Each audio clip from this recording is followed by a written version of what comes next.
Bonsoir à tous, bienvenue dans Entre deux News, votre émission d'analyse de l'actualité ivoirienne et internationale. Ce soir, deux sujets dans votre émission. Dans la première partie, nous reviendrons sur une vive polémique née sur les réseaux sociaux après la sortie du jeune Jean-François Kouassi visant le président de la République Alassane Ouattara. Une réaction qui a suscité la riposte de la CONASU, entendez la Coalition nationale pour le sursaut, ici représentée par son président Zanga Coulibaly. Bonsoir président. Bonsoir. Merci d'avoir accepté notre invitation. Et puis dans la seconde partie, nous parlerons bien sûr de sécurité routière. Malgré les mesures engagées et les campagnes de sensibilisation, les routes continuent de faire de nombreuses victimes en Côte d'Ivoire. Excès de vitesse, imprudence, défaillance technique. Comment mettre fin à cette hécatombe en Côte d'Ivoire? Nous recevrons dans une trentaine de minutes le directeur du développement technologique et de la gestion intégrée des opérations des transports terrestres en Côte d'Ivoire, M. Stéphane Tiengouan, que nous prendra en cours. Et puis, nos consultants habituels, trois parmi eux sont ce soir sur ce plateau. Wenceslas Assou, journaliste, juriste et expert en droit de l'homme. Bonsoir à vous. Bonsoir. Eric Bayala, journaliste, analyste. Bonsoir. Bonsoir. Et enfin, Michel Beta, journaliste, analyste et directeur fondateur du quotidien Le Bélier. Bonsoir, Michel Beta. Bonsoir, Cédric. Place à la première partie donc, de notre émission Interpellation du pouvoir par Jean-François Kouassi. La CONASU montre au créneau. Première question adressée au président. Président, dans l'ensemble, comment vous analysez la sortie de Jean-François Kouassi? Merci, cher frère. Je voudrais déjà d'entrée dire merci et témoigner ma gratitude à la chaîne Reflet TV. Nous donne donc l'opportunité de pouvoir débattre d'un sujet d'intérêt national. Ceci dit, le dimanche 22, nous avons été surpris d'une réaction du jeune homme Jean-François Kouassi sur une situation d'actualité. Et pour nous, ce jour-là, nous avons été choqués parce que c'est vrai que la critique est aisée, mais la citoyenneté républicaine devrait donc primer pour ce jeune admiré de beaucoup qui prend sa place dans l'arène politique en Côte d'Ivoire. Nous avons apprécié son audace depuis sa candidature pendant les élections présidentielles, qui devrait donc déboucher à une jeunesse qui emprunte d'une vision, à une jeunesse qui se fixe des objectifs, à une jeunesse qui, en toute responsabilité, veut prendre une place dans le climat politique en Côte d'Ivoire. Donc, voyant cela, nous n'avons pas reconnu ce jeune-là qui inspire certains.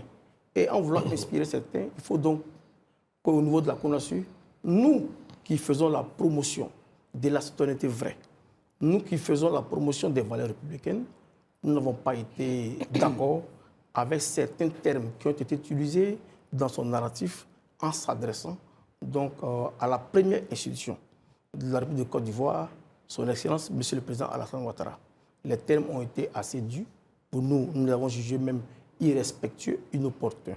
Donc, une déclaration a été produite par la Coalition nationale pour le sursaut pour donc rappeler à l'ordre la critique citoyenne dans la vérité, mais de manière républicaine et respectant des fondamentaux de la République de Côte d'Ivoire. Bien. Toutefois, certains estiment qu'il y a une part de vérité dans ce propos, même si certains termes auraient dû ne pas être utilisés. Quand il appelle à la réduction du train de vie de l'État de Côte d'Ivoire, il y a quand même une part de vérité. Nous ne sommes pas contre la vérité qui est dite, mais la manière de dire la vérité. Parce que vous savez que même dans ce que nous appelons la liberté d'expression, tout cela est encadré donc par des valeurs. Nous sommes dans un pays. La Constitution incarne donc les différentes prises de position en public.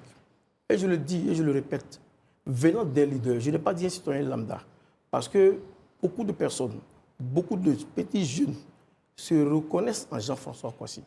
Or, nous avons un rôle d'éducateur. Comment dire la vérité sur les réseaux sociaux? En conformité avec les fondamentaux de la République. C'est de ça qu'il s'agit. Sinon, dans le contenu, s'il y a des choses à critiquer, il faut les critiquer avec la manière. Bien. Comment c'est cela, Sassou? Oui, je vais rebondir un peu sur ce que vous avez dit. Vous avez dit que vous n'avez pas reconnu ce jeune-là qui inspire certains. Vous avez parlé aussi de citoyenneté vraie. Mais est-ce que ce n'est pas vrai qu'un citoyen, c'est celui-là qui apprécie la gestion de la chose publique, même s'il a été un peu véhément, comme l'a dit Sidik tout à l'heure? Est-ce qu'un citoyen, ce n'est pas celui-là qui, par rapport à la gestion de l'État, essaie de dire ce qu'il pense. Même si moi je suis d'accord aussi avec vous qu'il a été un peu véhément par des thèmes que pavané et puis cynique et tout ça. Je suis tout à fait d'accord avec ce que vous dites. Je l'ai dit dans mon introduction. Je l'ai dit, la critique est aisée. Mais il faut savoir critiquer. Il ne faut pas heurter des sensibilités. Il ne faut pas faire en sorte que le message même que Jean-François Kouassi voulait faire passer, aujourd'hui, je peux dire que par sa faute, n'a pas été absolument perçu, alors que le message était pertinent. Certains l'ont fait avant lui. Il y a certains qui ont critiqué la situation. C'était une situation sur des plateaux ici. Vous avez des gens qui sont venus, des éminentes personnes qui sont venues, qui ont critiqué certaines choses qui avaient été dites déjà par Jean-François Kouassi. Mais comment ils l'ont fait? De par quelle manière? De manière républicaine, oui, mais pas de manière, excusez-moi le thème, irrespectueux. Bien. Alors, Président, si oui, vous me permettez... Comme je suis lancé, est-ce que vous avez appelé Jean-François Kouassi, parce que quand même c'est un citoyen comme vous, et puis quelle action vous envisagez? Bien évidemment, je pense que la Coalition nationale pour le sursaut, née donc en 2022, donc après l'arrestation de 49 soldats au Mali, avait senti déjà ce manque de sécurité nationale au sein de la population. Donc nous avions déjà mené des actions de sensibilisation pour que les Ivoiriens s'approprient les valeurs donc de citoyenneté et de civisme. Vous voyez, beaucoup d'actions sont menées pour dire aux Ivoiriens de savoir préserver l'intérêt national, l'intérêt général au détriment de nos intérêts personnels. C'est pourquoi j'ai parlé de la vision de Jean-François Kouassi. Parce que quand on est dans une vision et qu'on a osé avoir cette audace, apprécier, à être candidat à une élection présidentielle, si jeune, on devient un référent, on devient un modèle.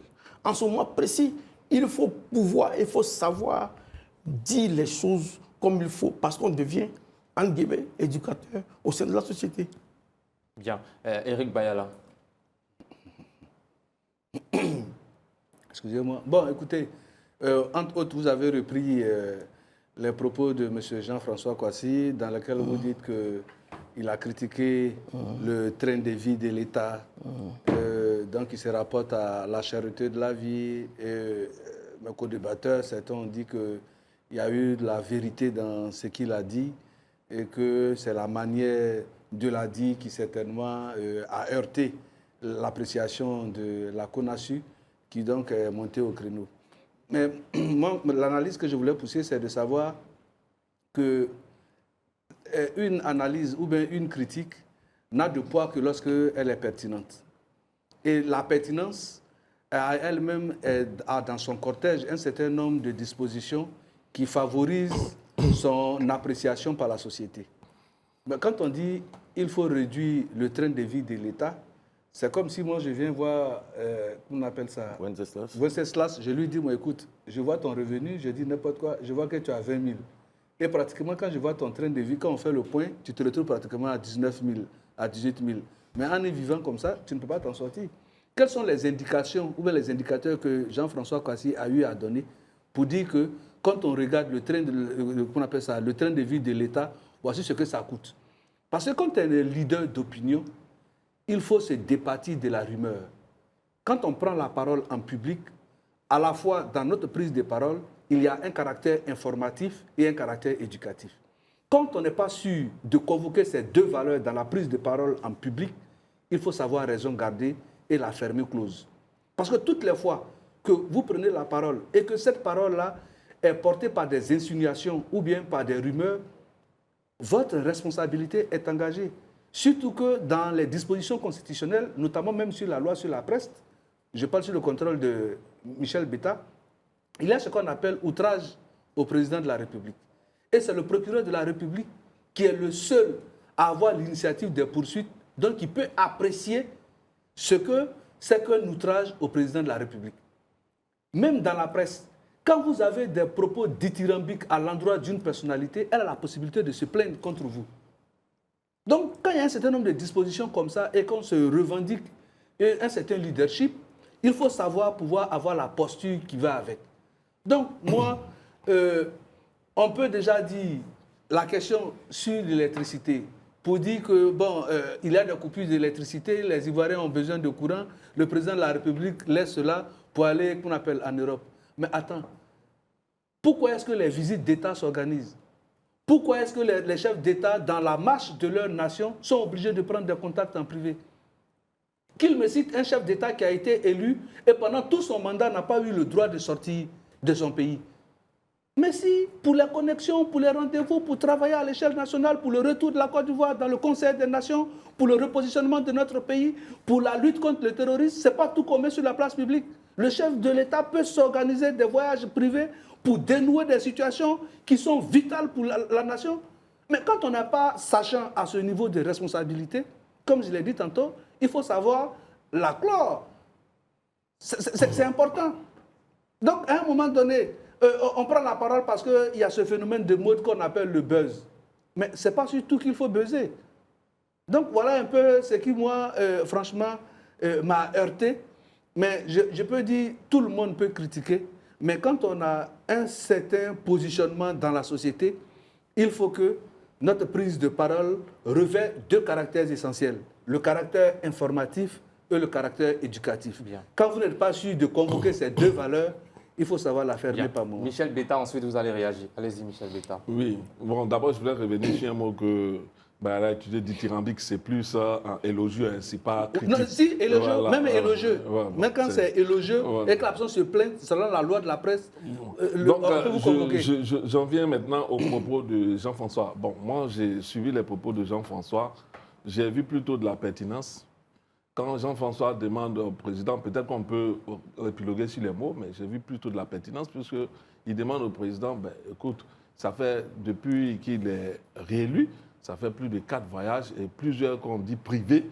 Bon, on se pose bien des questions, mais qu'est-ce qui justifie ces déplacements et combien ça coûte aux contribuables?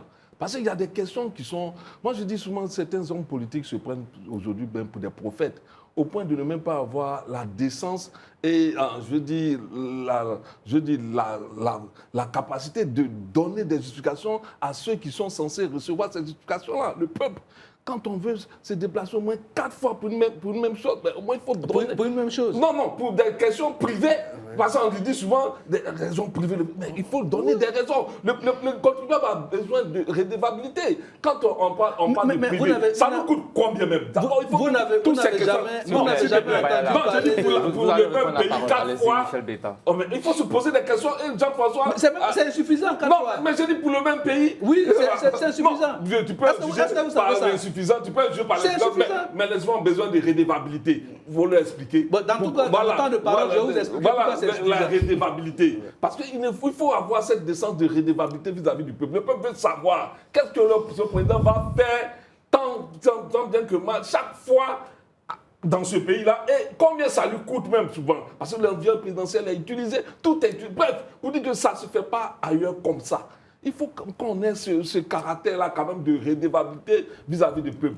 Moi, je pense que c'est sur ces questions-là que doit porter l'essentiel même des propos de Jean-François, que de vouloir lui dire, mais écoute, tu l'as mal posé, tu l'as bien posé. Ce n'est pas le bien, ce n'est pas le mal qui est le plus important. C'est quelle est la pertinence de sa réponse, de ses critiques. C'est ça le plus important. Alors, et moi, j'estime que aujourd'hui, nous sommes arrivés à un niveau où le peuple va être suffisamment mature. Il faut éviter de donner l'impression qu'on peut tout faire comme on veut, sans avoir de redevabilité vis-à-vis de ce peuple. Alors, Président, on va prendre rapidement l'avis également de Wenceslas Sasso avant que vous réagissiez. Oui, moi je pense que, comme l'a dit mes deux co-débatteurs, il y a deux questions. Il y a une question de forme et une question de fond. Dans la forme, nous l'avons dit ici, moi-même je l'ai dit, il y a des propos, il aurait dû user un peu de tact. Parce qu'on peut tout dire, mais s'il avait usé un peu de tact, notamment il a dit le président se pavane, et puis à la fin il avait dit c'est cynique. Je pense que ça a été un peu trop fort. Mais quand on rentre dans le fond du débat, comme l'a dit Michel Betta, c'est une question de redevabilité. Parce que le président, nous sommes dans une démocratie, c'est l'argent du contribuable qu'il utilise. Quand un citoyen se plaint, par exemple, qu'il y a des coupures intempestives de courant et qu'il y a la cherté de la vie, mais nous sommes tous des contribuables, nous sommes tous redevables, nous payons nos impôts, donc nous avons besoin d'un peu de justification, quitte à ce qu'il s'adresse peut-être directement au président, parce que nous ne sommes pas comme dans les républiques occidentales, les démocraties occidentales où ça peut se faire, mais je me dis que de plus en plus, il faut qu'on en arrive là pour qu'on puisse désacraliser un peu la gestion publique. Bien, Président Zanga. D'accord, je viens sur le thème désacraliser rapidement. Mais je voudrais dire une chose. Je vais dire à mon aîné, est-ce que vous le redisez de cette manière telle que Jean-François Kwasi l'a dit, vous en tant qu'homme de presse, est-ce que vous aurez accepté de mettre dans votre journal le président de la République va se pavaner.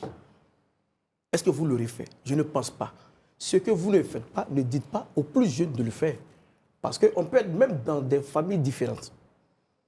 Le fils verra son père ne pas faire les mêmes choses que notre père.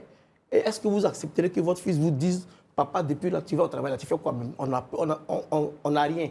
Depuis là, tu vas au travail, on n'avait pas moyen. Il y a une manière de parler. On parle d'éducation. Sinon, toutes ces critiques-là, en Côte d'Ivoire, ici, depuis des années, on parle de cherté de la vie.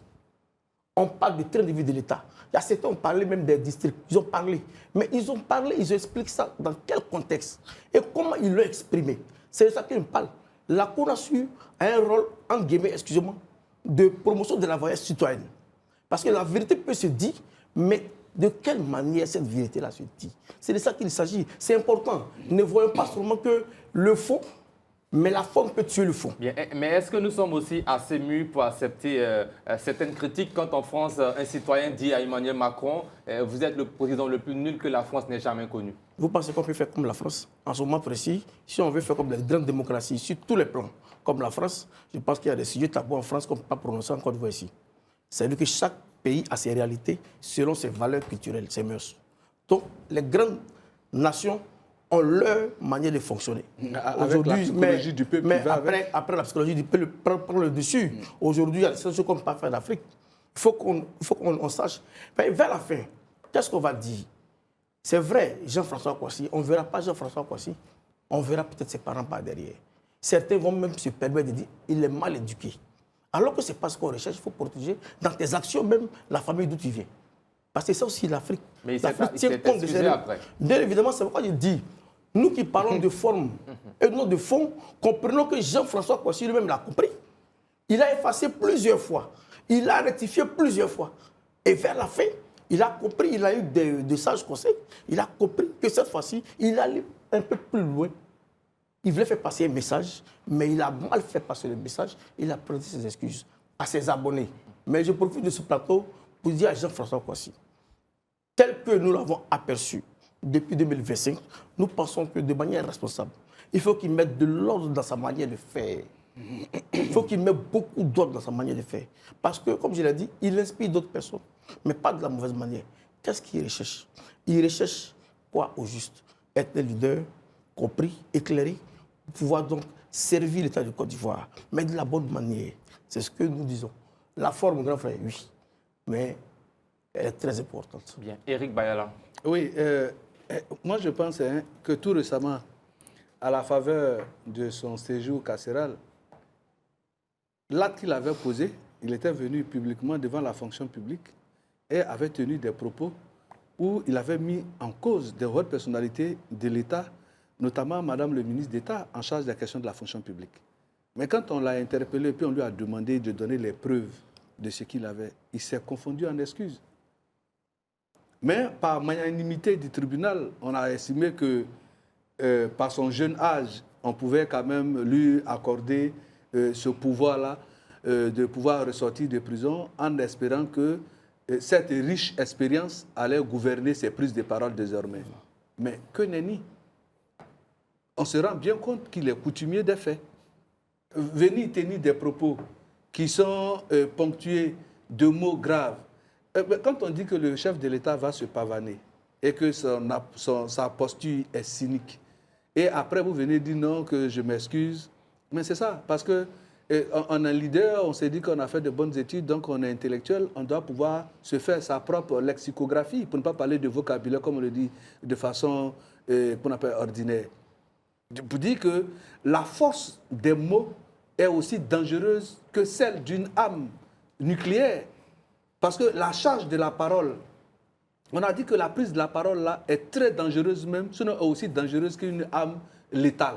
Parce que quand vous portez la parole dans un endroit public envers des personnes qui plus ou moins croient en vous et que ces personnes-là prennent peut-être votre parole pour acquis et puis vont faire certaines choses, vous comprendrez que c'est dangereux de prendre la parole en public. C'est pour ça qu'à un moment donné, en Côte d'Ivoire, il y a eu le slogan qui disait qu'il faut avoir le bon ton.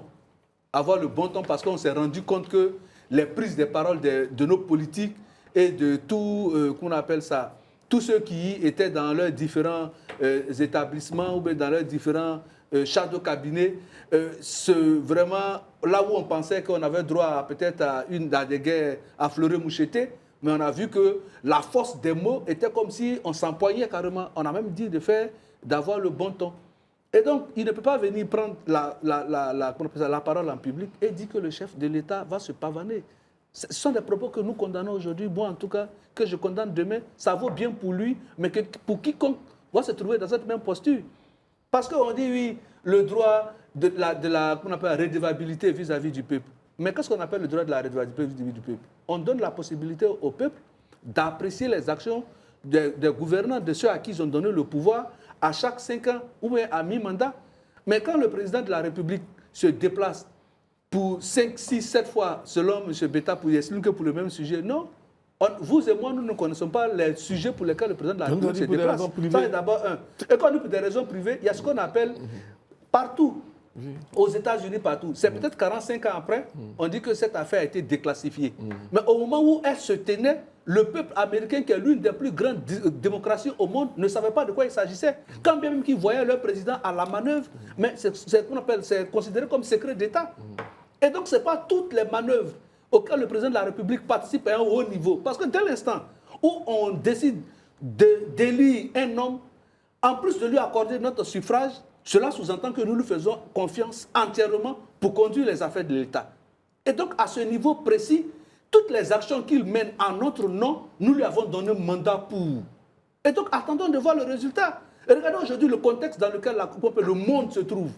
Avec ce qui se passe dans le conflit en Proche-Orient. On parle aujourd'hui du détroit d'Osmuz qui est en train d'asphyxier l'économie mondiale avec les coûts des produits pétroliers. Oh, on sait bien que quand le baril du pétrole monte à l'international, l'incidence sur la vie chère, tout ça, c'est très énorme. Et donc, s'il y a des voyages, je ne fais pas de relation, je n'en sais rien, mais je suis en train de dire que le président de la République peut, au nom du fait que nous nous faisons totalement confiance, organiser des voyages dans la stricte confidentialité de la gestion des affaires secrètes de l'État pour le bien de la nation ivoirienne. Et ça, on peut le lui concéder. Bien. Bon, c'est cela, Sassou. Est-ce que nous ne sommes pas en train d'assister à la dégradation du débat démocratique en Côte d'Ivoire? Il y a le cas Jean-François Kouassi, mais il y a aussi, pour ne pas dire le cas Alassane Ouattara dans l'affaire Jean-François Kouassi, mais on assiste aussi à certains propos, on va dire, non catholiques à l'endroit des leaders des partis politiques comme le PDC, RDA, le PPACI parfois. Mais il n'y a pas ce genre de réactions qui ne suivent pas. Ok, moi ce que je veux dire par là, on va revenir au cas et puis je vais généraliser. J'aimerais dire d'abord que Jean-François Kouassi, c'est vrai qu'il peut dire certaines choses, mais il devait gagner en communication. Parce que quand on devient quelqu'un de public et tout ça, il faut qu'on voit ce volet. Même s'il n'a pas une grande surface financière et tout ça, mais on peut toujours avoir un copain qui peut vérifier, parce que Brice Parrain, qui est un écrivain qui a dit les mots sont des pistolets chargés. Quand on s'adresse au président du PDCI, quand on s'adresse à quiconque, on n'a pas besoin de l'invectiver. J'entends des personnes dire que mais Thiam, il ne va plus venir ici, son parti, c'est un parti rejeté. Bon, on voit des choses dans les journaux et partout, de part et d'autre. Moi, je pense que ce n'est pas ce qu'on doit faire. Et puis, bon, je me dis aussi que souvent, c'est vrai que dans la forme, comme on a dit tout à l'heure, Jean-François Kouassi, pour moi, il aurait vraiment biaisé. Mais je veux dire, souvent aussi en démocratie, un mal peut être là pour un bien. Parce qu'aujourd'hui, par exemple, nous sommes en train de parler de la redevabilité. Donc, je me dis que le débat démocratique, pour moi, il n'a pas besoin d'être violent. Mais tant que nous pouvons faire ressortir ce que nous voulons, ce que nous disons aux dirigeants. Parce que pour moi, vous remarquez qu'aujourd'hui, de plus en plus, les publications sur les réseaux sociaux, et ce n'est pas en Côte d'Ivoire seulement, il y a la Côte d'Ivoire, il y a le Bénin, il y a le Togo, qui sont en train de se claquemurer. Quant aux publications sur les réseaux sociaux, mais c'est-à-dire que tous les gouvernements peuvent se fermer. Alors que quand nous prenons les démocraties occidentales auxquelles nous voulons ressembler, mais c'est le débat contradictoire qui domine. Dans le respect? Bon, dans le respect, mais souvent il faut dire qu'en politique aussi. Mais ça me donne l'envie de poser une question à l'invité du jour.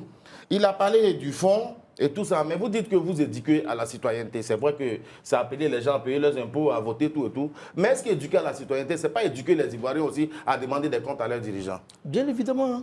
Je l'ai dit, je l'ai reconnu. Vous voyez, aujourd'hui, en Côte d'Ivoire, avec la multitude de formes de communication, de canaux de communication, les Ivoiriens ont eu l'opportunité d'apporter des critiques. vis-à-vis de l'État. Les grandes échéances nous l'ont démontré. Avant les élections de 2025, je reviens un peu derrière. Vous avez suivi tous ces débats, vous avez suivi tout ce qui a été dit sur la place publique concernant la gestion du président Alassane Ouattara. Et pour le gouvernement aussi, concernant la gestion des différents partis politiques. La Côte d'Ivoire aujourd'hui, je ne pense pas qu'elle est à la même place de la liberté d'expression que quand on était en 2011, par exemple. La Côte d'Ivoire a connu une grande avancée en termes de liberté d'expression en Côte d'Ivoire. Mais pour reconnaître une régression cette année, les données ne sont pas encore disponibles, mais le 3 mai, on pourrait assister à une régression. Elle pourrait, là, quand je vais revenir, on va en parler. Bien, elle pourrait. Mais pour le moment, je pense qu'il y a une avancée significative qui démontre que la Côte d'Ivoire est un état de droit, que la Côte d'Ivoire connaît une avancée particulière.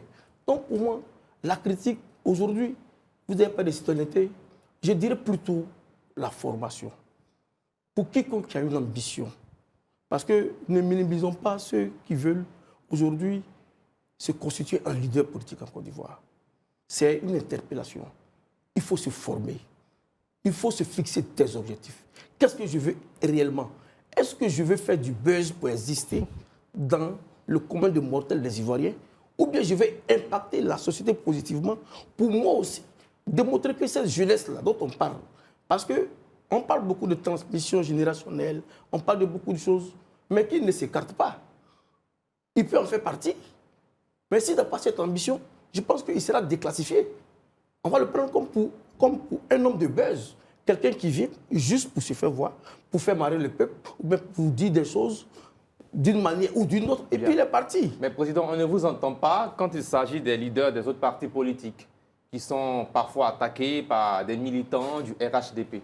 Bon, je pense que ce côté-là, vous ne nous suivez pas, parce que la coalition nationale pour le sursaut est un mouvement citoyen qui œuvre pour la promotion des valeurs républicaines, pour la défense des institutions de l'État de Côte d'Ivoire. Est-ce qu'il y a des cas précis, peut-être d'attaque de Thiam, du président Tidjane Thiam, Laurent Gbagbo ou d'autres personnalités? Mais Tidjane Thiam est un leader du parti politique. Bien sûr. Tidjane Thiam était le leader du parti politique. Le président Laurent Gbagbo était le leader du parti politique. Et l'institution est incarnée ici par le président de la République, chef de l'État et les autres institutions que nous voulons forts et non des hommes forts. Mais pour cette citoyenneté que vous prenez, vous ne pensez pas qu'il faut instaurer également un climat aussi respectueux, même dans le monde politique dont vous parlez? Bien évidemment, c'est tout un programme, mais je le dis, je ne vais pas revenir sur l'historique encore de la CONASU. Je pense que vous le savez suffisamment.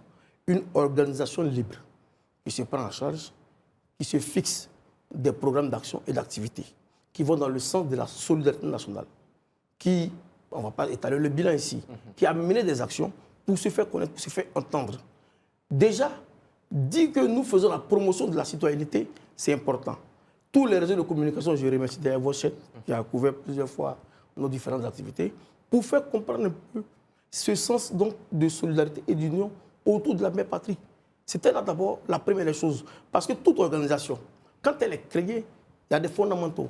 La CONASU a été créée, comme je l'ai dit, à l'issue de l'arrestation des 49 soldats, où certains Ivoiriens ici n'ont même pas été solidaires du chef de l'État et des soldats. Lesquels?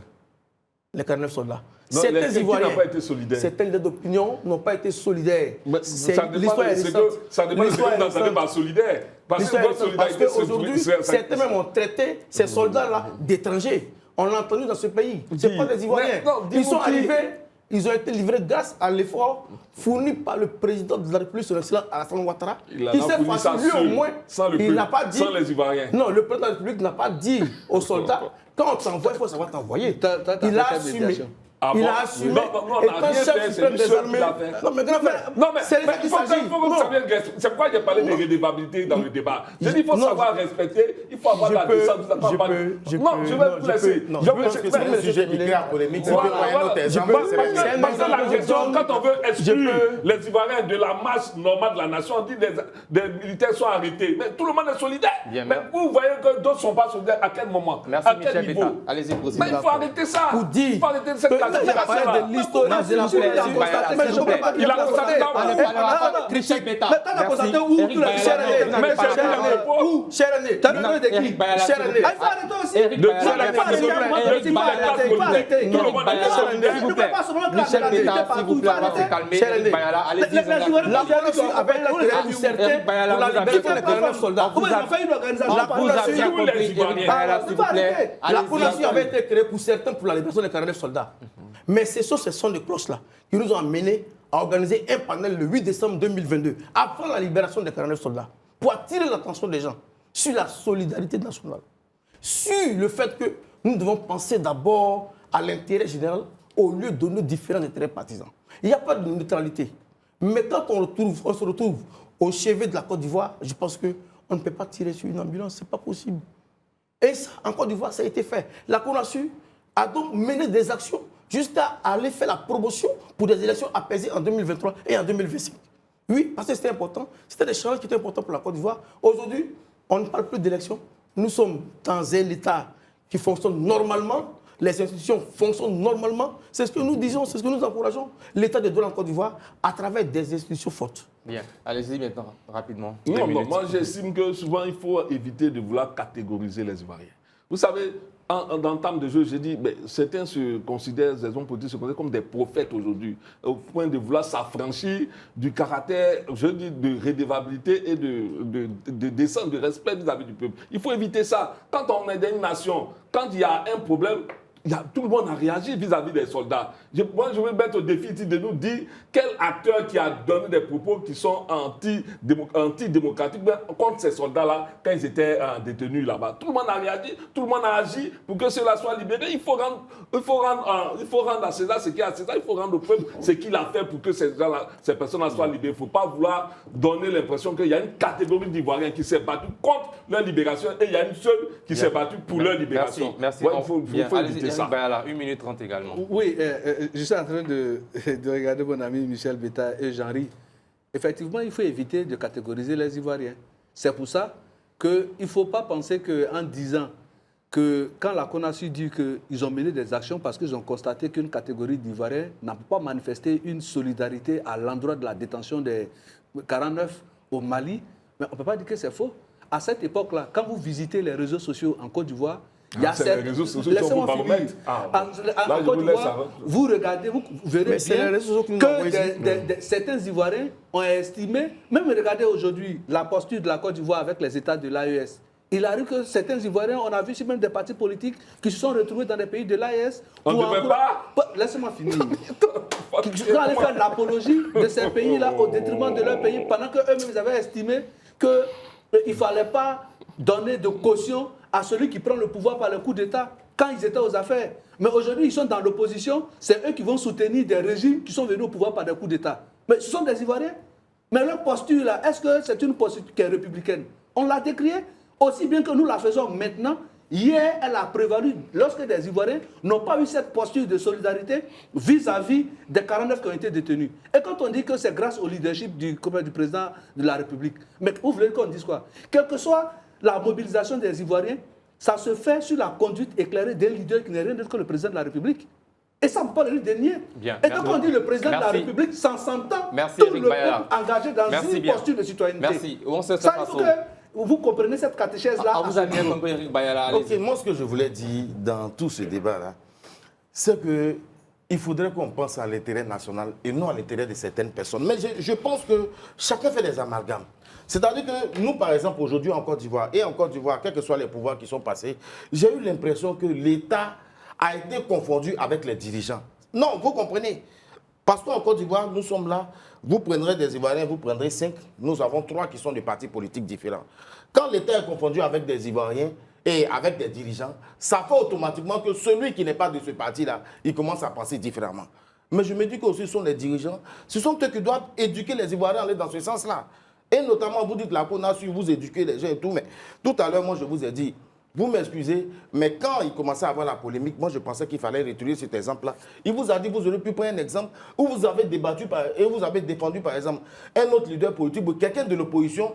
Là, beaucoup de personnes allaient se reconnaître dedans. Mais on remarque aujourd'hui que, bon, c'est le chef de l'État. Ça, il n'y a pas de problème. Non, je dis le chef de l'État, c'est le premier citoyen. Il n'y a pas de problème. Mais c'est des militaires. Non, ils n'ont pas de parti politique. Non, les militaires, il n'y a pas de problème aussi. Mais Sidi Kaba demandé tout à l'heure, est-ce qu'il y avait d'autres personnes? Si vous aviez défendu quelqu'un de l'opposition, quelqu'un qui était d'un autre parti, de quelque chose comme ça, on allait dire que maintenant, ça commence à avoir une cause nationale. Mais vous voyez... Est-ce qu'on a déjà défendu quelqu'un du RAGP? Non, je vous ai dit tout. Non, parce que peut-être que vous dites... On parle de défendre des personnes qui incarnent les institutions en Côte d'Ivoire. Oui, non, mais vous m'excusez, j'ai dit tout à l'heure. Voilà. Mais le président, il est du RADP, bien entendu. Il est le président. Non, vous défendez le président. Non, excusez-moi, vous défendez le président. Mais je vous ai dit la confusion. Est-ce que vous m'avez compris dans mon développement? Non, je veux qu'on puisse... Non, il n'y a pas de problème. C'est le président que vous défendez. C'est le premier citoyen de l'État. Il incarne la nation, pas de problème. Les militaires, ce sont nos militaires. Mais je dis, dans vos actions, la Cour a su. Il faudrait que ça ne porte pas à confusion. C'est ce que je suis en train de dire. Je peux vous donner un exemple. Le 16 mai 2024, un panel a été organisé à la Caisse Stable. Dr Bouga Sako était panéliste face à Touré Suleiman, TG du guichet. Mais voici un exemple que je voulais. Non, je pas vous dire. Je dis que je ne peux pas tout dire ici. Parce qu'on n'est pas venu pour faire le bilan de la CONASU. Parce que plusieurs actions ont été menées et j'ai même salué sa couverture de nos activités. Bien. Alors, là, Président, on termine rapidement en une minute. Quelles leçons tirer de cette polémique pour l'avenir? Appeler à la responsabilité citoyenne. Parce que l'état de droit est démis en Côte d'Ivoire et les actions sont menées pour que chacun puisse effectivement vaquer librement à ses occupations citoyennes ou politiques. Mais il est important de dire aux uns et aux autres d'être responsables dans leur prise de parole, de tenir compte des règles et des lois, des fondamentaux de la République, être des vrais citoyens, des modèles. Oui, il faut que le civisme soit une réalité en Côte d'Ivoire. Il faut que la promotion de ces valeurs républicaines-là, chacun puisse donc les saisir. Pour dire à chacun d'entre nous, la Côte d'Ivoire, comme on le dit en guillemets, qui est notre seul pays pour beaucoup d'hommes, la Côte d'Ivoire mérite l'attention particulière de tous les Ivoiriens dans leurs différentes diversités. Plaçons l'intérêt national, l'intérêt général au détriment de nos intérêts partisans. Bien. Merci, Président Zanga Coulibaly. Je rappelle que vous êtes le président du présidium de la CONASU, la Coalition nationale pour le sursaut. Avec vous, nous avions parlé, bien sûr, de l'interpellation du pouvoir par Jean-François Kwasi. Voilà, vous aviez fait une déclaration tout récemment. Maintenant, c'est l'heure de la réclame publicitaire. Ce jour, voilà, exceptionnellement, le chiffre du jour reviendra comme avant, juste à quelques minutes du carton rouge, mais avant la réclame publicitaire. Voilà, nous sommes de retour de la pub et dans la seconde partie de notre émission, route meurtrière en Côte d'Ivoire, comment enrayer l'hécatombe. Voilà, pour en parler, nous recevons sur ce plateau le directeur du développement technologique et de la gestion intégrée des opérations des transports terrestres en Côte d'Ivoire, Monsieur Tiengouan. Voilà, Stéphane, bonsoir à vous. Bonsoir. Merci d'être là. Merci. Alors, tout de suite, en première question, quel est aujourd'hui l'état des lieux réels de l'insécurité routière en Côte d'Ivoire? D'accord. Déjà, avant de répondre à la question, je tiens à remercier cette chaîne de télévision qui nous donne l'occasion aujourd'hui de parler de cette problématique qui est assez préoccupante. Il s'agit donc de la question donc, de la sécurité routière. L'état des lieux, il faut le dire, hein, récemment, le ministère des Transports a sorti les chiffres des premières semaines de cette année 2026 et les chiffres sont alarmants. On est à plus de 519 accidents ayant occasionné 164 tués. On est donc, sur cette période-là, on est dans une moyenne de 4 tués par jour, ce qui est vraiment préoccupant. Ce qui est préoccupant. Et ajouter à cela, les chiffres donc, qui ont été compilés pour l'année 2025, on a un nombre de tués autour de 1203 tués pour l'année 2025. C'est des chiffres qui sont en baisse comparativement aux chiffres références qui sont celles de 2021, parce qu'il faut dire que depuis 2021, le ministère des Transports met en œuvre donc, la stratégie nationale de sécurité routière. Donc, en 2021, on avait un nombre de tués qui était dans l'ordre de 1600 tués pour l'année 2021, et en 2025, on est à 1203 tués. Donc, on a une réduction. Mais c'est toujours préoccupant parce qu'un tué sur la route est toujours un tué de trop. Bien. Michel Betta. Oui, on constate que le ministère multiplie les efforts. On a vu qu'il y a beaucoup de directions. Le ministère, par le passé, après ces réformes-là, a dû scinder beaucoup de directions. Mais le problème persiste. C'est à quoi que toutes ces directions qui ont été créées, je parle des directions à Muga, des directions, toutes ces directions qui sont chargées de l'intégration du transport, en fait, de faciliter la fluidité routière, ne sont pas parvenus à baisser de façon drastique ces accidents. Vous voyez, on parle des morts, mais on oublie aussi de parler des blessés, qui sont aussi une autre situation difficile que les familles vivent. Mais qu'est-ce qui se passe exactement? Pourquoi nous n'y arrivons pas? Est-ce que la politique du ministère n'est pas à la hauteur de nos ambitions, de nos objectifs? C'est quoi le problème selon vous, qui êtes au cœur du système? D'accord. Merci déjà pour la question. Pour répondre à cette question, il faut aller même sur les différentes causes des accidents de la circulation. Les données statistiques le révèlent bien. Les accidents, c'est à 95% dû à des défaillances humaines, des erreurs humaines. Et pour changer le comportement d'un être humain, j'avoue que ce n'est pas d'un coup de baguette magique. Et en plus du facteur humain, on a la route et on a le véhicule. Aujourd'hui, en matière de route, le gouvernement a consenti de nombreux efforts. On a de belles routes. En matière donc, de l'état mécanique des véhicules, il y a des grosses réformes aussi qui ont été menées à ce niveau. Mais la problématique se situe au niveau donc, des 95% qui sont à la base des accidents, qui représentent donc le facteur humain. Toutes les administrations dont vous parlez, mais chaque administration à son niveau intervient sur un pan pour arriver à atteindre l'objectif qui est de réduire donc, de façon drastique, vous l'avez dit, le nombre des accidents de la circulation. 5 ans, ils sont là, mais oui. On a aussi déjà, il faut partir d'un constat. Quand on prend donc le bilan de l'accidentalité en Côte d'Ivoire de 2013 jusqu'en 2021, qui est l'année de référence, on avait une croissance en termes de tués de 98%. On est passé de 800 tués en 2013 à 1600 tués en 2021. Donc, on avait une croissance vraiment exponentielle. Au regard donc, de ces chiffres, il fallait que le gouvernement prenne des décisions. Et c'est là que la stratégie nationale de sécurité routière est mise en œuvre. Et c'est dans la mise en œuvre de cette stratégie nationale de sécurité routière-là que toutes ces structures dont vous parlez là viennent pour chacune à son niveau intervenir. Aujourd'hui, on a atteint le premier objectif donc, de cette stratégie qui était de réduire de 25% le nombre de tués sur les routes à l'horizon 2025. Les statistiques de 2025 montrent que nous sommes passés de 1600 tués en 2021 à 1200 tués en 2025. On a atteint l'objectif, mais on va plus loin parce que la stratégie de sécurité routière est une stratégie décennale qui part de 2021 à 2030. Et l'objectif, c'est de réduire au moins de 50% le nombre de tués. Mais ça, pour atteindre cet objectif-là, il faut plusieurs actions sur tous les leviers d'intervention pour arriver donc à réduire l'insécurité routière sur nos routes. Et c'est dans ce cadre-là que ces structures arrivent. C'est vrai, les chiffres sont alarmants, mais il y a eu un travail qui est fait et ce travail-là donne des résultats et on entend continuer donc dans ces efforts-là pour bien arriver... avant les autres consultants, à vous entendre, il n'est pas question d'échec de politique de sécurité routière.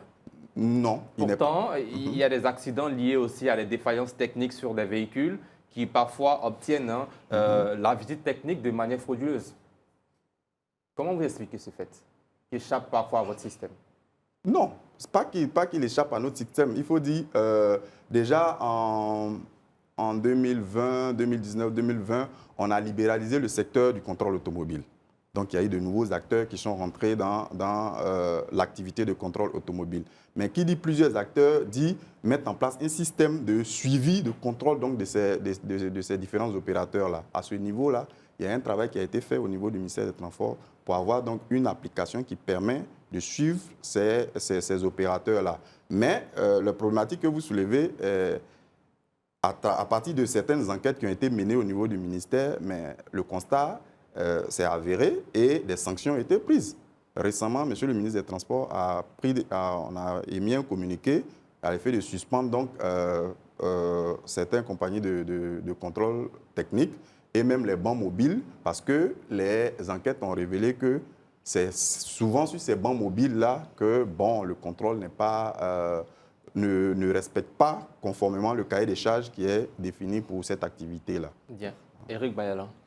Oui, moi, par contre, je pense que il y a 3 facteurs, comme monsieur le directeur l'a... Vous n'avez pas une question? On va à l'autre question, pour question de temps. Bon, oui, moi, la question que je voulais poser, c'est comment faire pour réduire le taux des accidents sur les routes? Parce qu'on se rend compte que plus on a de belles routes, plus on a beaucoup d'accidents dus à la vitesse. On a dit qu'ensuite de cela, l'état des routes, le facteur humain, et puis le côté technique. Mais le problème de tout ça, la citoyenneté, au niveau surtout du permis de conduire. On avait vu des réformes où, à un moment donné, on a dit que les inspecteurs des transports n'étaient pas à la hauteur.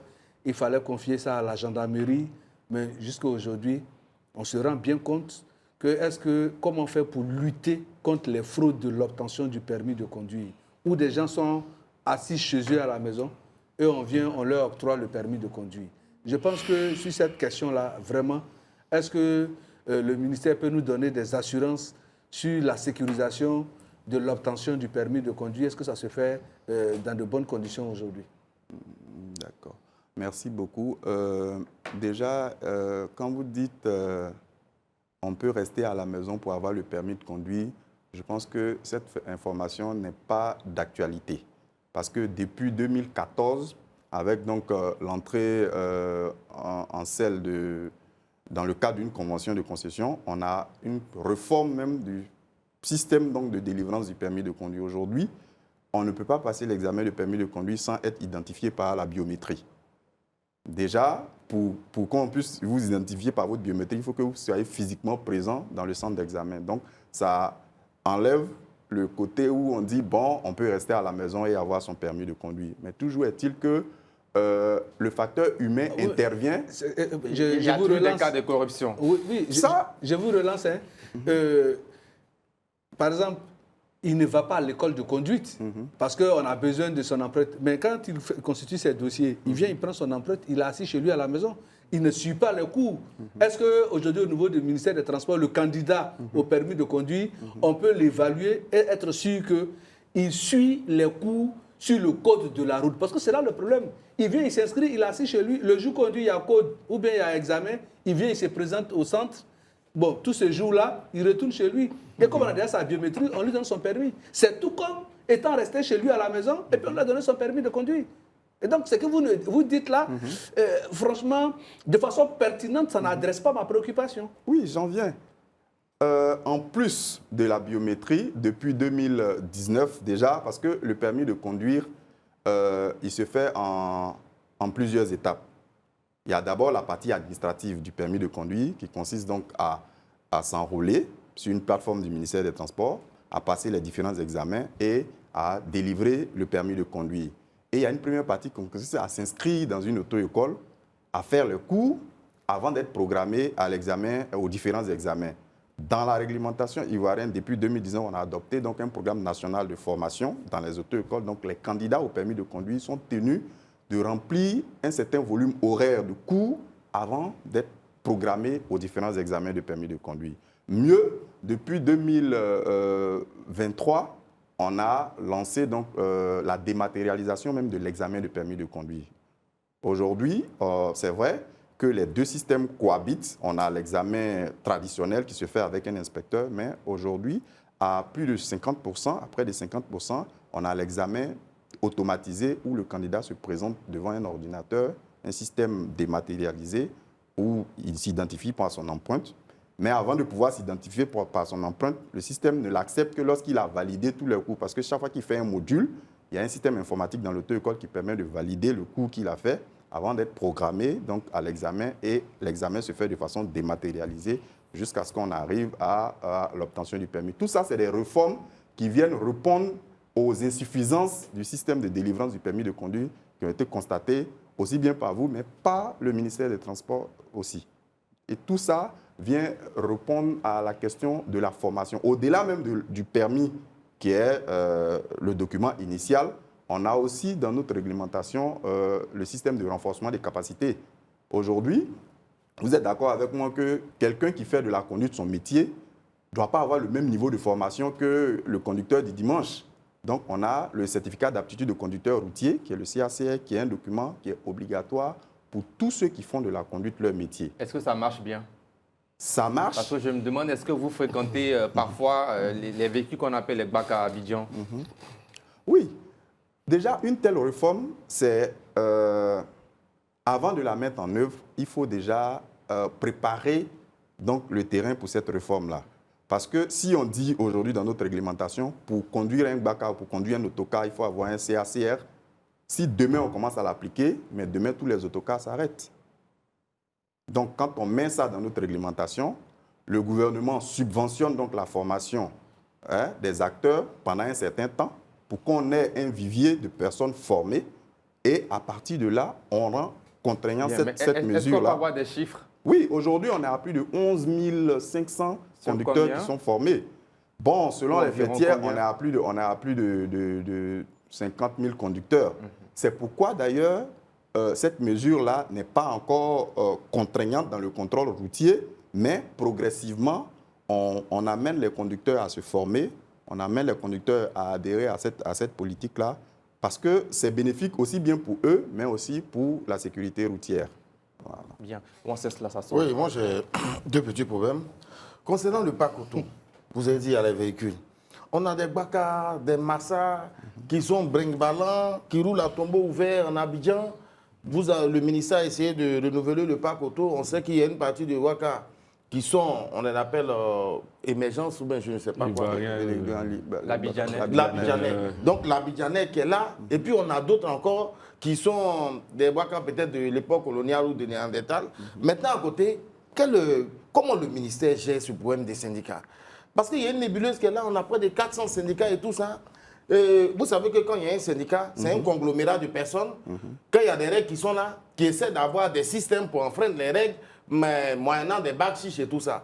Quelle est la cuite de la question des syndicats? Donc voici cette la question des syndicats dans le transport urbain et routier en général a été réglée. Depuis 2015-2016, on a encouragé donc les organisations syndicales à se regrouper en une fêtière aujourd'hui.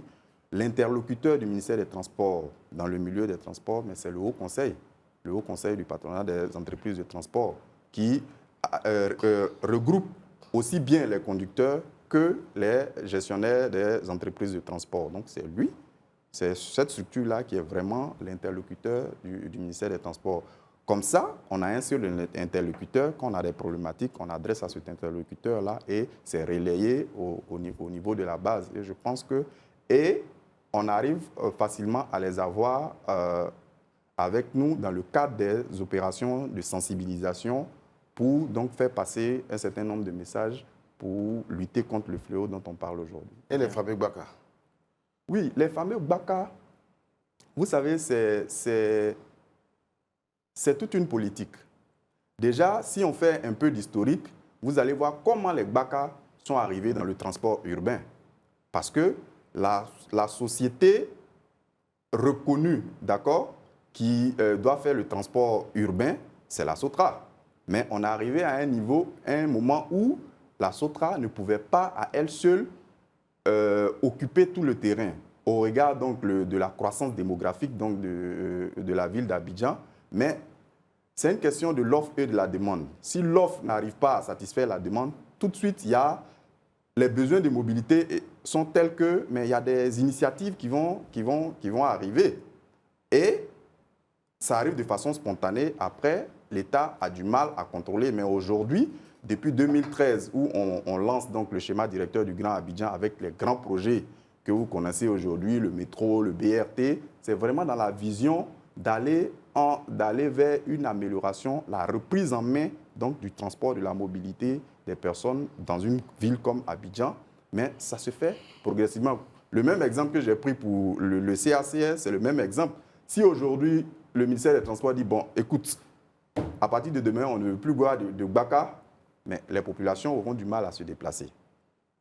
Donc, il faut régler le problème à la racine. Quand le métro va arriver, quand le BRT va arriver, c'est des lignes capacitaires, mais en même temps, il y a toute une politique qui accompagne ces lignes capacitaires-là, la reconversion donc, de ces modes de transport artisanal dans des transports conventionnés avec des cahiers de charges bien définis pour leur permettre donc d'exercer sur des corridors bien définis et en respectant un cahier de charges. Et ça va permettre donc de mettre fin à ce pseudo-désordre qu'on voit dans le transport. Bien, Michel Betta. Oui, on a parlé des questions afférentes aux routes, aux accidents et tout. Mais vous savez, le ministère des Transports a entamé plusieurs réformes, au nombre desquelles le système intégré, dans lequel la digitalisation a pris un pan important. Mais quand on observe un peu la digitalisation, c'est plutôt un moyen de retirer de l'argent aux automobilistes qu'un moyen d'assurer vraiment la sécurité et l'encadrement même du secteur du transport. J'en veux pour preuve les différentes mesures lancées récemment dans zéro plaque banalisée. Bon, les automobilistes qui se plaignent souvent d'être taxés longtemps après avoir payé leur pénalité, et puis on ne sait même plus à quel sens se vouer quant à ce système-là. On se demande aujourd'hui, est-ce que le système de digitalisation avec les caméras et tout cela est arrivé, avec la vidéo-verbalisation et tout cela, est-ce que cela est arrivé à solutionner des problèmes sur la route réellement, selon vous? Bon, là, moi, j'interviens en tant que spécialiste de sécurité routière. Quant au regard des chiffres, je peux dire que la vidéo-verbalisation contribue à réduire donc l'insécurité routière, à réduire l'incivisme sur nos routes. Parce que avant 2021, avant qu'on ne mette en place la vidéo-verbalisation, mais la moyenne de vitesse des automobilistes à Abidjan, on était dans l'ordre de 79 km/h. Aujourd'hui, avec les caméras, mais il y a manifestement une réduction des moyennes de vitesse. On est à moins de 60 km/h, 59, 58 km/h en moyenne. Or, on sait tous que la vitesse est un facteur aggravant en matière d'accident de la circulation. Si on arrive à réduire, à amener les automobilistes à réduire leur vitesse dans la circulation, implicitement, on arrive donc à... Les pénalités qui sont vraiment souvent difficiles à même contrôler. Oui. Il y a un gros débat sur cette question de vidéo-verbalisation, voilà. Mais moi, je veux vraiment me focaliser sur... Avec la récente polémique d'un usager qui a au compteur de son véhicule une vitesse inférieure à celle que la vidéo-verbalisation donne. Voilà, donc il y a une vraie polémique autour, mais il faut voir la solution en elle-même. C'est vrai, tout système est amené à être amélioré, mais déjà, qu'est-ce que ça apporte en termes d'amélioration de notre condition à l'état initial? On est d'accord que ça apporte des améliorations, ça amène les uns et les autres à changer de comportement, à améliorer, à respecter le code de la route. Le reste, c'est des ajustements qui se font, c'est la technologie, donc c'est des ajustements qui se font. Vous imaginez un conducteur qui est dans une localité où il doit rouler à maximum 70 km autorisés et il est à 69 et au compteur, ça soit peut-être 73. Donc il y a un excès de vitesse. Et quand on lui demande que la vitesse sur vos plateformes de vidéo-verbalisation sont différentes que celles du constructeur automobile, ça soulève vraiment de grosses interrogations. Je vais, au risque de me répéter, je ne vais pas rentrer dans cette polémique. Ce que je dis, c'est que c'est des équipements technologiques. Mais pourquoi ne pas se mettre donc à niveau? C'est vraiment la préoccupation. Oui, on se met à niveau. Les systèmes les caméras de vidéo-verbalisation sont étalonnées, d'accord?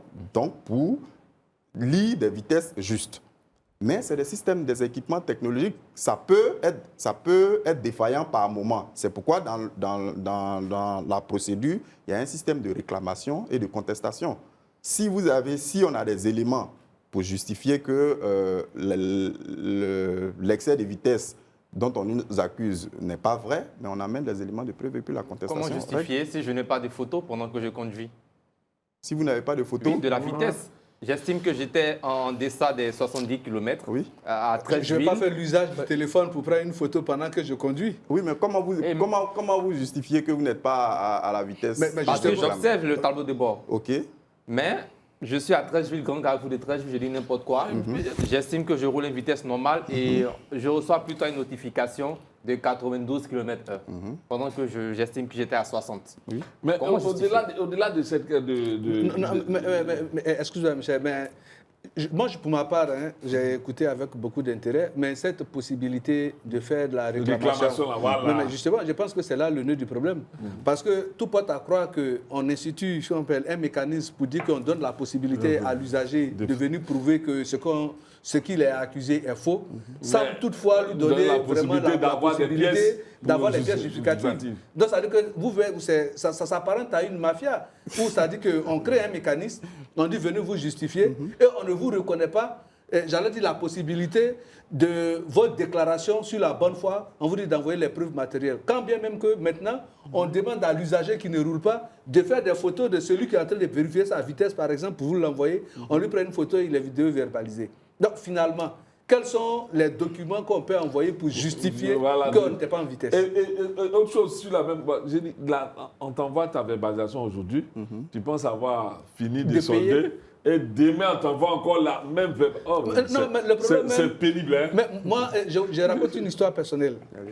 2000, j'ai compté, j'avais 12 fois. Okay. Je paye, ça fait 24 000. Je sors de chez moi, je vois la police, la brigade routière, on me dit non monsieur, vous êtes en défaillance, on doit prendre votre permis. Je dis non, voici ce que j'ai payé là même, voici les notifications de l'opérateur où j'ai payé 24. Il prend mon permis, il va chez vous là-bas, il revient avec, il dit non, c'est vrai, vous avez fini de payer, mais ce que vous devez là même là. Quand on me donne le montant, il a dit mais... Quand j'ai fini de payer, moi j'ai mis 135 000, j'ai fini de payer, puis... Ça descend encore. J'ai dit, mais le problème, c'est que vous n'envoyez pas la notification. En même temps, il y a les notifications qui sont cachées. Il n'y a pas de moyen objectif en fait, pour savoir combien on peut dépenser. C'est quand on va chez vous au Kipus, par exemple, qu'on se rend compte de ton état pour dire que vous devez 300 000, vous devez 400 000. Vous faites de nous des créanciers de l'État. Et pour toujours. Bien, monsieur le directeur. C'est pas normal. Non, je le dis, je me répète, hein, c'est un système électronique qui est mis en place. Qui est Monsieur le directeur, depuis toujours, on se plaint de cette question-là. On ne va pas venir se réfugier derrière cet argumentaire. Oui, parce que jusqu'à présent, là, lui, moi, bon, lui également, elle, les autres, on se plaint du fait que la vidéo est un problème. Mais on va venir toujours dire que c'est un problème technologique. Ce n'est pas cette technologie qu'on se plaint. Mais quelles sont les mesures qui ont été prises depuis pour pallier cela? C'est de ça qu'il s'agit. Des mesures sont prises. Oui. Des mesures sont prises. Tout à l'heure, j'ai parlé de vous avez la possibilité de contester quand vous n'êtes pas, vous reconnaissez que vous n'avez pas commis d'infraction. Ça, c'est déjà une mesure. Au niveau du ministère des Transports, mais des actions sont menées pour s'assurer que tous les équipements fonctionnent normalement. Mais au-delà de tout ça, au-delà de tout ce qu'on est en train de dire, est-ce que nous sommes conscients que chaque fois que la caméra a supposé, d'accord, on va sur la base que la caméra lit juste, d'accord? Quand on se retrouve avec 25 000, 50 000, 80 000 d'infractions en excès de vitesse, mais ça doit nous aussi nous amener à nous remettre en cause. Ça veut dire qu'on roule sans respecter la limitation de vitesse. Il y a des automobilistes qui n'ont pas d'infraction. Qui n'ont pas d'infraction parce que... C'est pas possible. Si. Qui n'ont pas d'infraction parce que, sachant qu'il y a des caméras, et que la vitesse est limitée à 70, mais ils s'arrangent, ils roulent à 70 pour ne pas avoir d'infraction. Donc, si. Ça existe. J'ai un témoignage, si vous permettez. Allez-y rapidement. Est-ce que cette histoire de vidéo-verbalisation n'est pas un mécanisme institué pour une collecte, j'allais dire, de fonds? Parce que l'expérience que j'ai sur la Y4, vous avez un panneau vous indiquant de rouler à 70 km/h. Oui. Et vous êtes à 70 km/h, vous passez le panneau et juste derrière, vous avez la caméra. Avant d'arriver à la caméra, on dit que vous devez rouler à 50 km/h. Mais ça dit techniquement, ce n'est pas possible. Parce qu'on vous dit vous roulez à 70, et là où, quand vous êtes à 70, vous continuez, vous regardez votre tableau à 70. Mais là où la caméra est placée, là, on met un panneau pour dire que vous devrez rouler à 50. Or, la logique aurait voulu que quand on dit vous roulez à 70, la caméra puisse vous enregistrer et se convaincre de ce que vous roulez effectivement à 90 ou à 70 avant de dépasser la caméra. Mais avant d'annoncer, on vous dit que cette voie-là, vous roulez à 70. Donc vous êtes à 70. Oui. Quand vous arrivez, quand vous voyez 50 km/h, la caméra est là. Donc forcément, vous serez toujours verbalisé. C'est pas possible. Mais vous voyez que ce n'est pas normal. Situons la Y4 dans son contexte. Oui. La Y4 est une voie en chantier. Et ça, c'est tout à l'heure, quand on parlait, quelqu'un disait non, quand on construit les routes, on a plus d'accidents sur ces routes, ces belles routes que par le passé. C'est dû à une erreur basique qu'on commet. Le code de la route nous enseigne quoi? Quand on emprunte un itinéraire qu'on ne connaît pas, la première règle, c'est quoi? C'est de rouler doucement. Mais aujourd'hui, une voie Y4 qui est en travaux, mais parce que la route est belle, on oublie le fait qu'on est dans une zone de chantier et on s'adonne à des vitesses. Les limitations de vitesse qu'on met 50 et autres, c'est parce que c'est une zone de travaux. C'est des panneaux temporaires parce que c'est dans la zone de travaux. Mais la vidéo-validation n'est pas temporaire. Oui, mais c'est pour amener les gens à respecter. Combien d'accidents graves il y a eu sur cette voie? Nous sommes d'accord qu'on mette des panneaux pour indiquer. Oui. Mais je dis, on ne peut pas dire à quelqu'un à 50 mètres de rouler à 70 km/h pendant qu'il observe cette vitesse et il voit un panneau 50 km/h. Oui. Mais laissez-le au moins le temps de rouler à 50 km. Mais là, on met le panneau 50 km/h. Quand tu regardes le panneau de la vidéo, la vidéo là. Donc forcément, ça va te prendre. Au moins, on me laisse passer le panneau 50 km/h. Oui. Et puis peut-être à 30-40 mètres, on met le chose qu'on appelle la vidéo verbalisation. En ce moment, je suis fautif. Mais on peut me dire de rouler à 70. Et puis on me met un panneau à 50. Quand j'arrive à 50, je suis vidéo verbalisé. Jamais on ne pourra payer ces amendes-là. Parce que chaque jour que les panneaux seront là, on va toujours faire les infractions. Et respecter la limitation de vitesse déjà qui est prescrite. C'est ce que je dis. Et c'est sûr que vous n'allez pas être vidéo verbalisé. Monsieur le directeur, pourquoi les usagers victimes d'usurpation de plaques voient toujours leur ancienne infraction dans votre système malgré qu'ils changent de plaque? C'est-à-dire la nouvelle plaque AA de l'usager qui est victime vient avec au compteur effectivement 0 infraction, mais l'ancienne qui est usurpée malgré les documents, les preuves à l'appui, on va dire les démarches au sein de la police de sécurité routière. Quand vous consultez parfois, il y a toujours cette infraction? Non, à ce niveau déjà, dès que vous portez plainte au niveau de la police spéciale de sécurité routière, que votre véhicule fait cas d'usurpation de plaque, c'est vrai, vous pouvez recevoir les notifications parce que c'est un système intégré, mais vous ne payez pas. Non, je ne parle pas de recevoir des infractions, mais c'est que s'il y avait déjà au compteur, avec preuve que l'usurpateur a commis des infractions de 200 000 francs CFA, ces infractions restent. Oui.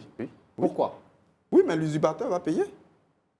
Mais quand on vérifie avec la nouvelle plaque, vos agents, vos services digital, faire ressortir effectivement, vous n'avez pas d'infraction, mais l'ancienne plaque a une infraction de telle somme. L'ancienne plaque qui a été usurpée. Effectivement. Oui. Il y a des cas comme ça, il y a plusieurs cas. Pourquoi ne pas supprimer? Non, mais celui qui a commis... Vu que la police a tous les documents administratifs. Non, en fait, quand une plaque est usurpée, ça veut dire qu'il y a la plaque, le numéro d'immatriculation, il est bon, il correspond à un véhicule. Mais il y a quelqu'un qui utilise frauduleusement ce numéro. Donc, on porte une plainte et on recherche ce véhicule-là. Et des recherches qui n'aboutissent pas. Le numéro est mis sur liste noire pour rechercher. Mais finalement, non, quand vous dites ça je suis victime de ce cas. Il y a plus de 6 mois. D'accord. Voilà, il n'a jamais eu de résultats d'enquête. Il fait des défilés parfois à la PSSR, mais jamais de résultats. D'accord. Mais déjà, toujours est-il que dès que vous avez porté plainte pour usurpation de plaque, vous ne payez plus les amendes qui sont... Voilà, vous ne payez plus. Maintenant, on fait cesser l'infraction en retrouvant le véhicule.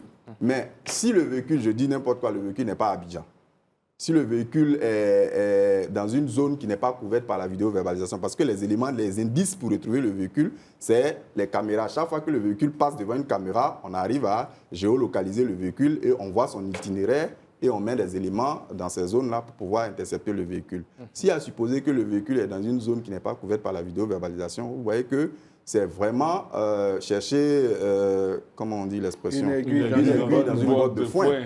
Mais pour ne pas que vous soyez pénalisé, on ne vous impute plus les infractions causées par ce véhicule qui a usurpé votre numéro d'immatriculation. Ça, déjà, ça vous met à l'abri de payer des frais pour des infractions que vous n'avez pas causées. Maintenant, par derrière, la police fait son travail de recherche. Et là encore, il faut avoir un réseau pour pouvoir arriver au bout du processus. Ça, pourquoi?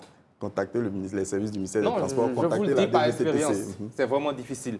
Mon Sesta Sasso, dernière question. Moi, je vais poser... Bon, c'est une question à deux volets.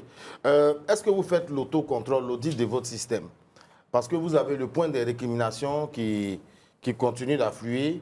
Est-ce que vous vous basez dessus pour essayer d'améliorer les systèmes à court, moyen ou long terme? Bien sûr, bien sûr.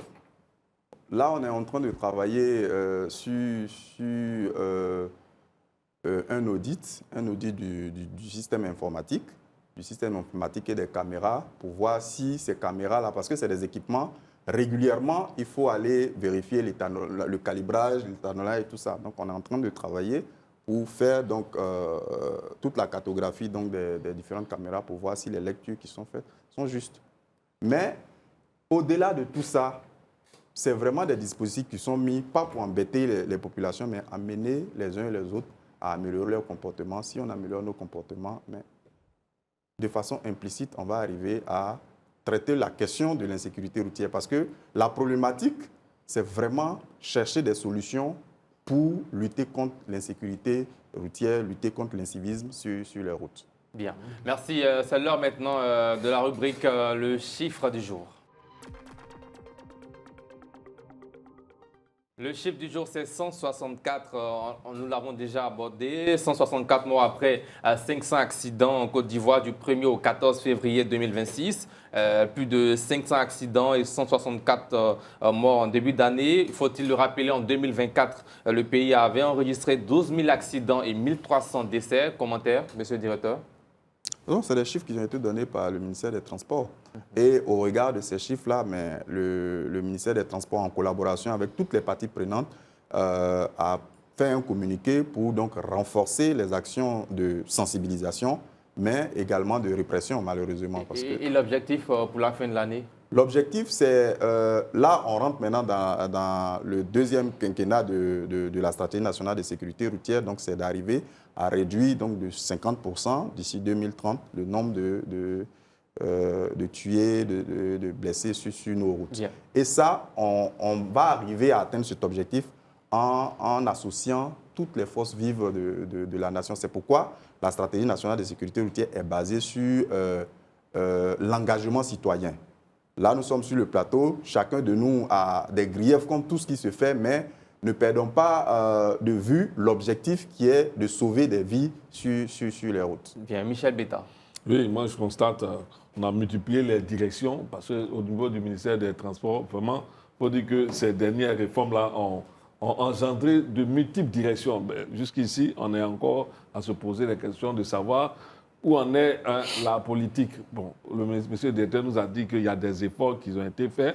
Nous, sur le terrain, vraiment, pour ne rien vous cacher... Non, Michel Beta, nous sommes dans les chiffres du jour, c'est un commentaire. Non, mais je dis que 164, pour nous, c'est toujours alarmant. Hein, c'est toujours alarmant. Et il faut redoubler d'efforts, si c'est possible, pour qu'on en arrive très vite à 50 et même pas moins que ça. Bien, c'est cela, ça sauve. Oh, je dis 164, c'est vrai, monsieur le directeur a dit que nous avons amélioré par rapport à 2021, mais je me dis, il dit qu'on va atteindre 50%. Moi, je me dis, allons jusqu'à 75%. Bien. Éric Bayala. C'est vraiment alarmant, 164 tués. Mais je pense que c'est l'occasion pour nous de comprendre que les accidents sur les routes, ce n'est pas du fait du ministère. Ce n'est pas le ministère qui va tuer les gens sur la route. C'est nous, usagers de la route, qui nous tuons entre nous en ne respectant pas généralement le code de la route. Donc la question essentielle, c'est vrai, l'État fait des efforts pour envoyer les infrastructures qu'il faut, avec tous les contrôles qu'on va mettre, avec tous les caméras qu'il faudra. Mais si le comportement citoyen que de nous, usagers des routes, ne suit pas, le taux ne pourra jamais être atteint. Donc c'est un changement de mentalité. Il faut qu'on puisse comprendre qu'au volant de notre voiture, la vie du passager ou bien du piéton à côté dépend de nous. Et donc, il faut qu'on ait une attitude citoyenne sur la route Et cet engagement citoyen va participer à baisser les chiffres. Je pense que c'est une conjugaison d'efforts entre l'État et le citoyen que nous sommes. Bien, merci. C'est l'heure maintenant du carton rouge pour terminer. Voilà, premier carton rouge de ce soir avec Michel Betta. Oui, moi je vais vraiment m'appesantir sur la question de l'électricité. Vous savez, aujourd'hui c'est presque impossible de vivre sans électricité, mais nous sommes soumis à des coupures intempestives qui sont justifiées souvent. On dit que les câbles de la CIE sont défaillants. Mais je me suis posé la question simple. J'ai dit, faille là, ce câble là, c'est quelque chose. Et quand tu regardes un câble, tu vois du caoutchouc et puis un fil de fer qui passe dedans. C'est du cuivre qui passe dans du caoutchouc. Mais ce n'est pas à cause de ça on va avoir de telles difficultés à vivre décemment dans notre pays. Sans électricité, vraiment, il faut que cette situation soit solutionnée. Vraiment, j'en appelle à la responsabilité de ceux qui ont la chance de nous fournir l'électricité pour solutionner ce problème. Merci. Éric Bayala, carton rouge. Vous passez? Je passe. Bien. Moi, mon carton rouge, j'ai attribué à l'un de ces conducteurs-là qui ont contribué volontairement à la mort de certaines personnes parmi les 164 morts que nous connaissons aujourd'hui, parmi les accidentés de la route. Bien, merci. Monsieur le directeur, carton rouge? Ouais, je pense que bon, moi, je vais me prêter au jeu. Carton rouge pour tous les automobilistes qui, malgré tout le tapage médiatique que nous faisons actuellement, continuent de rouler en sens inverse, continuent de rouler sans respecter le code de la route. Bien, merci Monsieur Tiengouan Stéphane. Je rappelle que vous êtes le directeur du développement technologique et de la gestion intégrée des opérations des transports terrestres en Côte d'Ivoire. Merci d'être passé. On espère vous revoir très prochainement. Il y a beaucoup de sujets sur la sécurité routière. Merci à nos consultants d'avoir été sur ce plateau pour cette émission. Rendez-vous demain, 19h30 pour un autre numéro d'Entre deux News avec Ismaël Traoré. D'ici là, que Dieu veille sur vous et sur la Côte d'Ivoire. Bonsoir.